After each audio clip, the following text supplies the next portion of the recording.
One of the things I really like about this story is that it starts where most other stories about love and romance end. The couple gets together at the end and everything's going to be great. And they're still in the throes of early romance. But the transition from early romance to long-term love is a hard road. It's a long ride. And to make that takes things that we don't hear about much in love stories. It takes compromise. It takes learning how to put the other person sometimes ahead of yourself, putting the team ahead of both of you. You first meet him walking around his house and he's getting ready for something. You don't really know what it is. But when you really get to know him, it's when he has a car accident and he's rescued by this young couple who become, out of the generosity of their spirit, get involved in his life a little bit. And they start to learn about his past because he has a box full of letters from his dead wife that he's really not able to read anymore. His eyes are too bad.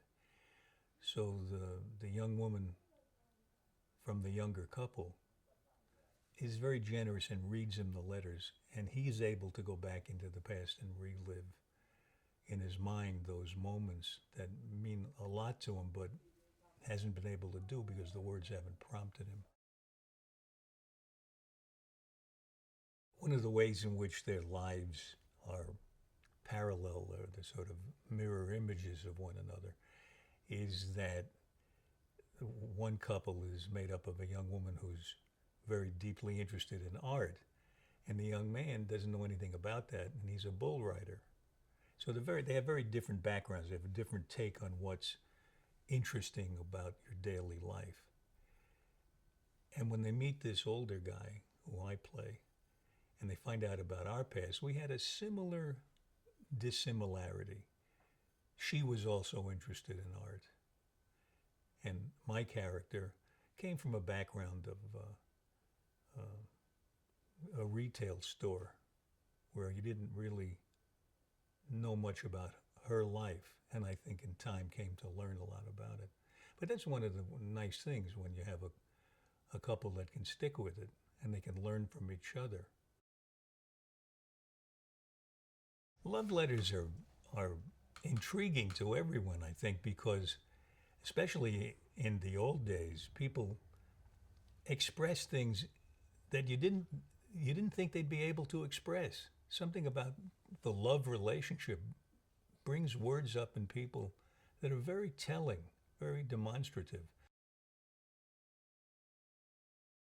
Well, I'm in this wonderful spot in my life where I can do things that interest me, and it really interested me. I love it that it's a story about deep love, long-term love. I was interested in the challenge. The bonus was to to come and play scenes with Britt, who is an adorable person, but a really fine actress. And when you're playing a scene with her, you hand it over to her, she picks it up and tosses it right back, and you're talking to a living person. You're not talking to somebody pretending to be somebody. Really, really a pleasure to work with her. And she's nice off the set. It's fun to joke around with her. George Tillman, I think, is brilliant. I think he's an extraordinary director. One of the things that strikes me about him right off the bat is he understands the story and he understands every moment of the story in his way, in his vision, but he's thought about it thoroughly so that there isn't any moment that he doesn't have a view of, which is very good, very helpful. He's thought it out. But he knows how to talk to actors. I can't tell you how many directors don't know how to talk to actors.